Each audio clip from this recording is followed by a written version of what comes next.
ડીજીપીના આદેશ બાદ સુરતમાં અસામાજિક પ્રવૃત્તિઓ કરનારાઓ સામે બુલડોઝર કાર્યવાહી પણ શરૂ કરાઈ છે।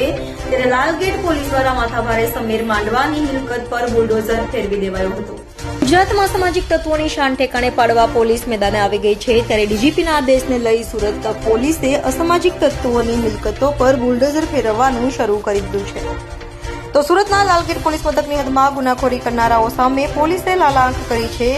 ખૂન, મારામારી, ખૂનની કોશિશ, ખંડણી સહિતના 3થી વધુ ગુના દાખલ થયા હોય તેવા માથાભારે આરોપી સમીર માંડવા દ્વારા સરકારી જમીન પર કબજો કરવામાં આવ્યો હતો। સમીર માંડવાએ સરકારી જગ્યા પર પતરાનો ગેરકાયદેસર ડોમ ઉભો કર્યો હતો, જેને પોલીસ દ્વારા પાલિકાની ટીમને સાથે રાખીને તોડી પાડ્યો હતો। હાલ સુરત સહિત ગુજરાતમાં સામાજિક તત્વો પર દાદાનું બુલડોઝર ચાલી રહ્યું હોય, જેને લઈ અસામાજિક તત્વોમાં ફફડાટ જોવા મળ્યો છે।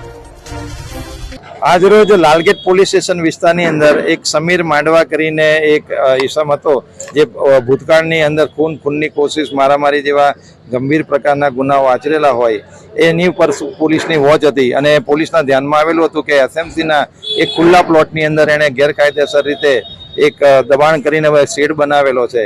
તો આની માહિતી અમે એસએમસી સાથે શેર કરતા કન્ફર્મ થયું હતું કે આ ગેરકાયદેસર એણે કન્સ્ટ્રક્શન કરેલું છે। તો આજરોજ એસએમસીની ટીમ સાથે સુરતની પોલીસ ટીમ ભેગા મળીને આજે ગેરકાયદેસર કન્સ્ટ્રક્શન આરોપી દ્વારા કરવામાં આવેલું હતું, એનું આજે ડિમોલેશન કરવામાં આવેલું છે।